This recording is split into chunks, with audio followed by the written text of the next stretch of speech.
Populares de mi tierra, la ignorancia de tu alma, la violencia de la guerra, a Candelario Obeso, Colombia se aferra. Cantos populares de mi tierra, de Candelario Obeso. Prólogo. Hoy la villa de Santa Cruz de Mompox, bajo los 40 grados centígrados a la sombra, las casonas casi vacías de aleros generosos y corredores anchos en la albarrada frente al brazo del río Grande del Magdalena, es una región en la que se cuece al fuego vivo de la memoria un enredijo de leyendas, fantasías, mentiras, medias verdades, historias, exageraciones y rumores. Parece que los seres que habitan esa depresión geográfica hubieran encontrado, mediante el enriquecimiento y creación de la tradición, la mejor manera de vivir el olvido que les cayó encima desde que el curso caprichoso del Magdalena cambió de rumbo. Les dejó la ausencia del esplendor de las ferias de comercio que aquí permitían la ilusión de la ganancia con las esquinas llanas de vendedores de telas de colores, cachivaches de vocación y las inigualables joyas de la paciencia que modelaban los orfebres nativos en sus talleres de entrecasa con el oro que bajaba de las minas de Antioquia.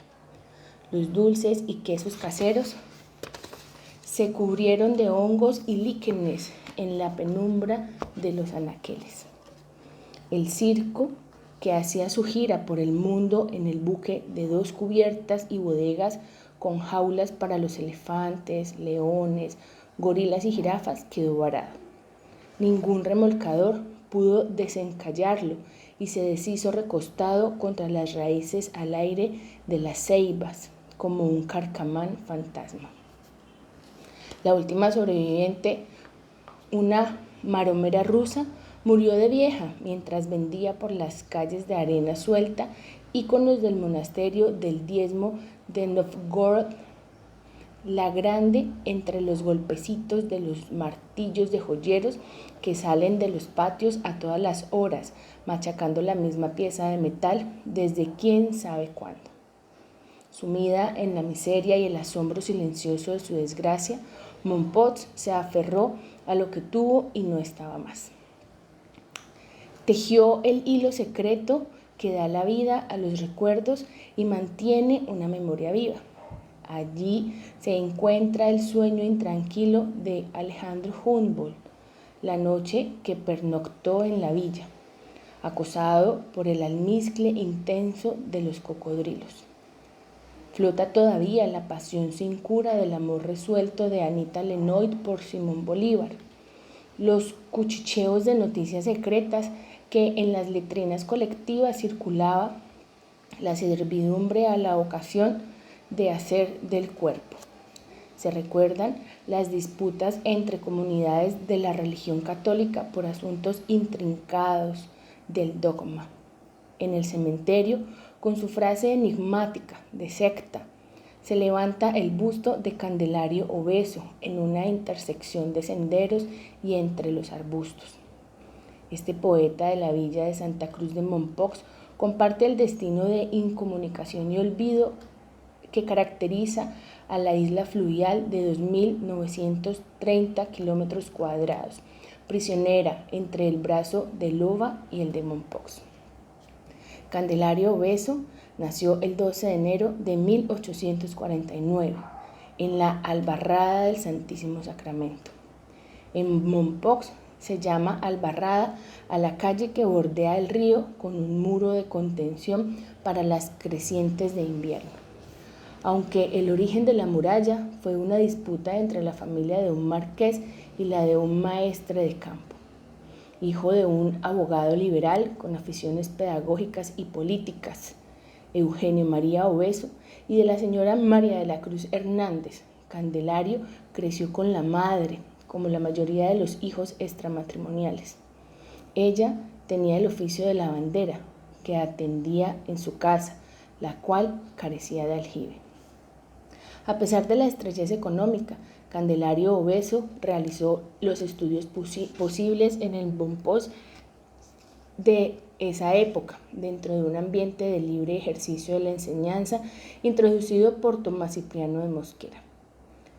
Parte de ellos bajo la orientación de su padre y parte en el Colegio Pinillos, reputado y tradicional plantel de la isla. Es a su padre a quien se le atribuye el episodio del pan duro de la poesía. Obeso era un niño y aprendía los rudimentos de las asignaturas que hoy constituyen la enseñanza primaria.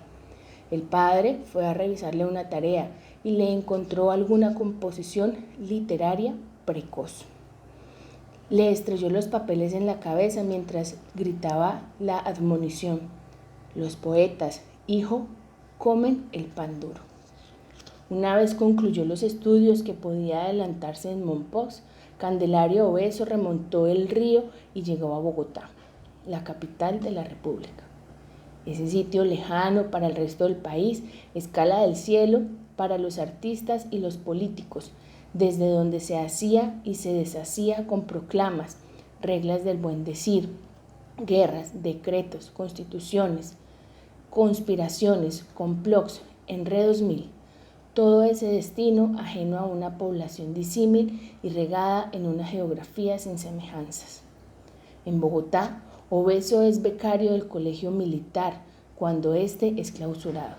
Ingresa a la Facultad de Ingeniería y a la de Derecho y Ciencias Políticas de la Universidad Nacional. Estudia 2 años y regresa a Mompox. En ese instante, 1869, los perfiles y gestos de la leyenda de Candelario Obeso, con su inevitable sombra que oculta y despista, marcan los rasgos propios y se consolidan con una obstinación ejemplar. Viaja a la región de La Mojana y hace la experiencia, inevitable casi, de maestro de escuela. Aquí ocurre que el primero de los múltiples duelos de amor en que se ve envuelto y por diligencia de amigos abandona la zona con una mano herida. La dirección que toma es el puerto de ferias de Magangué, donde ejerce de tesorero municipal. Deja, sin aviso previo, esa orilla de calor ardiente y comerciantes prósperos, olorosa a Bocachico, Bagre y Nicuro, donde García Márquez, el mayor, descubrió la botica en la que despachaba las recetas de salud perpetua Mercedes Barcha. Los recaudos en oro son estrictos y así lo comprueba el auditor voraz que arribaba a Magangué y encuentra los impuestos escondidos en una chancleta vieja. Obeso se larga a Santa Marta, el paisaje que visitó en una goleta cargada de armas Joseph Conrad. En la tierra de los Cogis, la pasión de amor lo conduce a la cárcel. Como la letra con sufrimiento se aprende, escribe una gramática de la lengua castellana. Y en respuesta a los intolerantes que lo encerraron, en la mejor tradición de los panfletarios de América, escribe su primera novela, La familia Pigmalión, la palabra que lava la ofensa y cambia el mundo. Como Barba Jacob, perseguido a mordiscos por su propio anhelo, recorre los pueblecitos de apenas nombre de Tenerife y Plato, y la región tabalaquera del Carmen de Bolívar que, junto con Ambalema, en el plano del Tolima, enviaba puros envueltos en hojas de tabaco mascado para Sir Winston Churchill. Caseríos de los que Colombia oye hablar cuando una catástrofe superior a la cotidiana arrasa. ¿Quién pensaría que aquella plateña de la canción de Rafael Escalona, la que dice: en las lejanas orillas del Magdalena, donde se encuentra la población de Plato, es de aquí, del barrio revuelto de gentileza y violencia, y no del río de la Plata en el otro sur? Obeso regresa a Bogotá y enriquece su obra literaria y su leyenda. Igual que los románticos de su tiempo, cultiva con cursilería amores imposibles. Se vincula con candor a luchas políticas y defiende a puño pelado las ideas a las que adhirió. Intenta suicidarse, como cualquier decepcionado que peregrina al Salto del Tequendama. Pero él, serio, se dispara un tiro en su pecho que apenas si hace sonreír a su ángel de la guarda. Rafael Núñez lo nombra diplomático en Francia. Candelario fleta un buque con orquesta y cocineros que al llegar a Honda ya había consumido el inventario de la bodega. Don Rafa, la fibra caribe del regenerador, lo comprende y le repone los gastos. A lo mejor Obeso sabe que los alimentos de su obra no requieren de la experiencia de Europa. No es por soberbia, sino por el entendimiento de verdad de que aquello que a él va a recrear ya lo vio, ya lo olvidó y lo soñó. Ahora quiere la paz para escribirlo. Y justamente eso es lo que Obeso desconoce. Ignora que aquello que debe expresar no necesita de tranquilidad y que los maestros de su estilo son el desasosiego y la urgencia. En el cabalgar sobre los bramidos de esa tormenta está su logro. Pero parecido al olvido de su tierra natal, Candelario Obeso hoy debe limpiarse de anécdotas más o menos piadosas sobre el negro ingenioso que impiden el acercamiento a la obra que dejó y a las interpretaciones de circunstancia y oportunidad. Las horas de su muerte, terribles y conmovedoras, pueden distorsionar la lente más severa. La discriminación racial, por efecto o exceso, enrarece la apreciación de la poesía de Obeso, máxime en un pueblo que aceptó a la raza blanca como la única que salió del paraíso y que justifica el color con los excesos de la exposición al sol y los ochos de cabello con la mano mala del peluquero. ¿Cuántos negros en público o en la intimidad no dijeron a su novia amarilla o pálida o blanca o verde: mamacita, ¿tú sabes?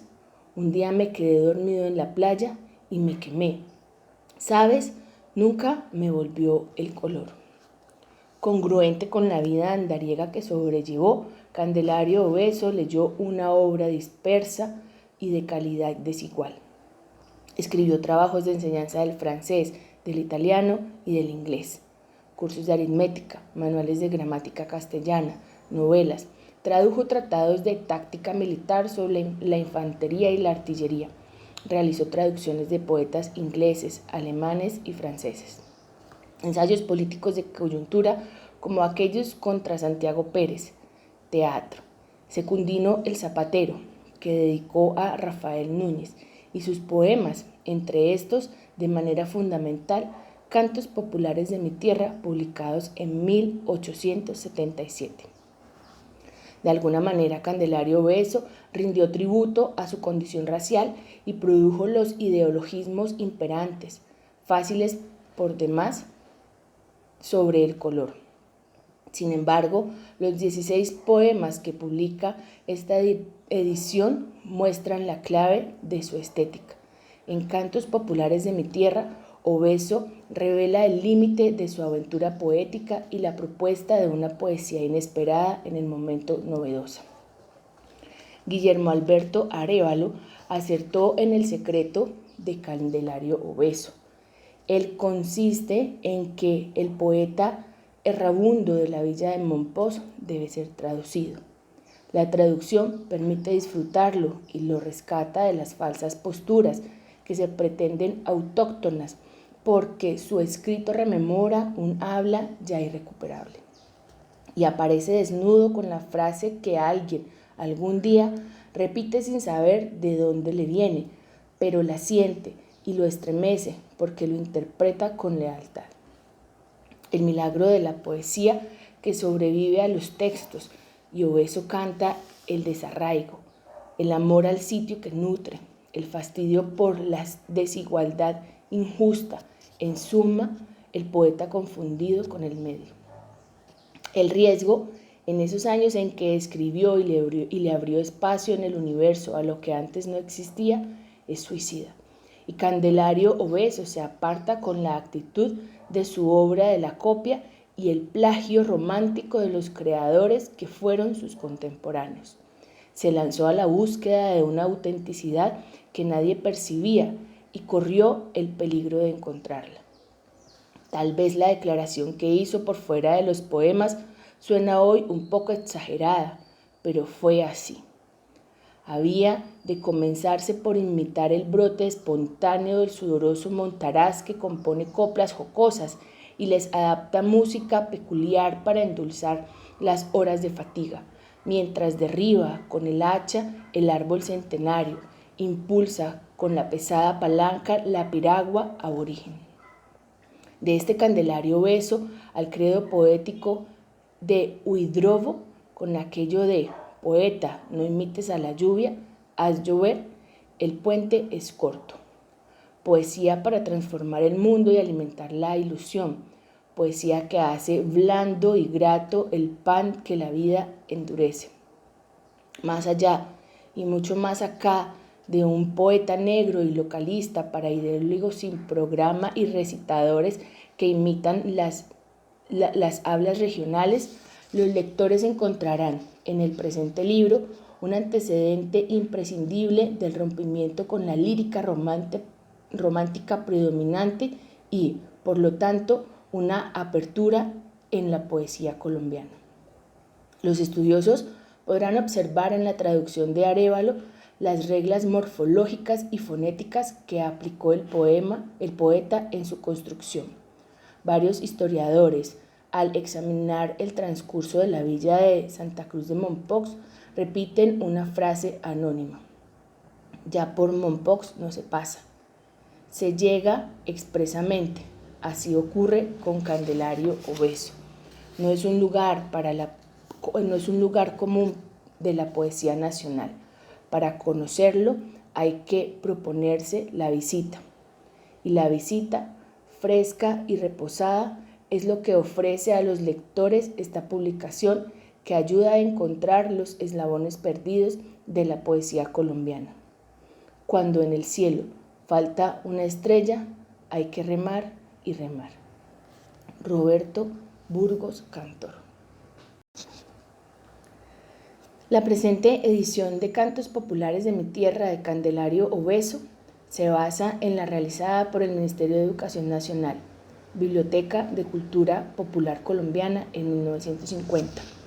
En ella se reproduce la advertencia del autor, que precedió a la publicación original, donde Obeso precisaba: la R inicial tiene el sonido suave de la no inicial en las voces en que reemplaza a la D.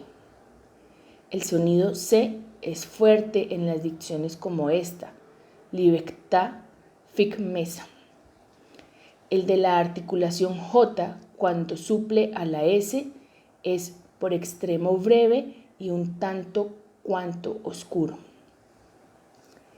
E vale como ej, es, y muchas veces re, de, especialmente en las palabras compuestas, lengua evaca, y cuando así lo requiere la elegancia de la frase o la estructura del verso. Se pronuncia er, es equivalencia de der, del, y se aleja de el, tanto cuanto entre sí se alejan cantidades opuestas. Para establecer esta diferencia en lo escrito, marco este signo sobre aquella voz así: la E tildada. Vale tanto como der, no puede revocarse a duda. Esta copla popular, tan trillada en la costa, es prueba incontrovertible. Rurse eragua derma, y muy amagda la de río. Tú eres figme y yo icotante, tú eres tuya y yo soy mío. Nótese, por último, esta especialidad de la concordancia, lo sojo mío, procedencia de la imperfecta y escasa pronunciación de la S. Tenidas en cuenta estas ligeras indicaciones, la lectura se hará sencilla además, y lo mismo acaecerá respecto a la comprensión literal del sentido de cada verso, porque son contados los provincialismos exclusivamente peculiares al estilo vulgar de la costa. En orden a la inteligencia metafórica y esencialmente poética, entra mucho en ello el gusto y conocimiento de las costumbres de aquellas poblaciones. Dicho lo cual, se me ha ocurrido esta breve observación. En la poesía popular hay y hubo siempre, sin las ventajas filosóficas, una sobra copiosa de delicado sentimiento y mucha inapreciable joya de imágenes bellísimas. Así, tengo para mí que es solo cultivándola con el esmero requerido como alcanzan las naciones a fundar su verdadera, positiva literatura. Tal lo comprueba el conocimiento de la historia.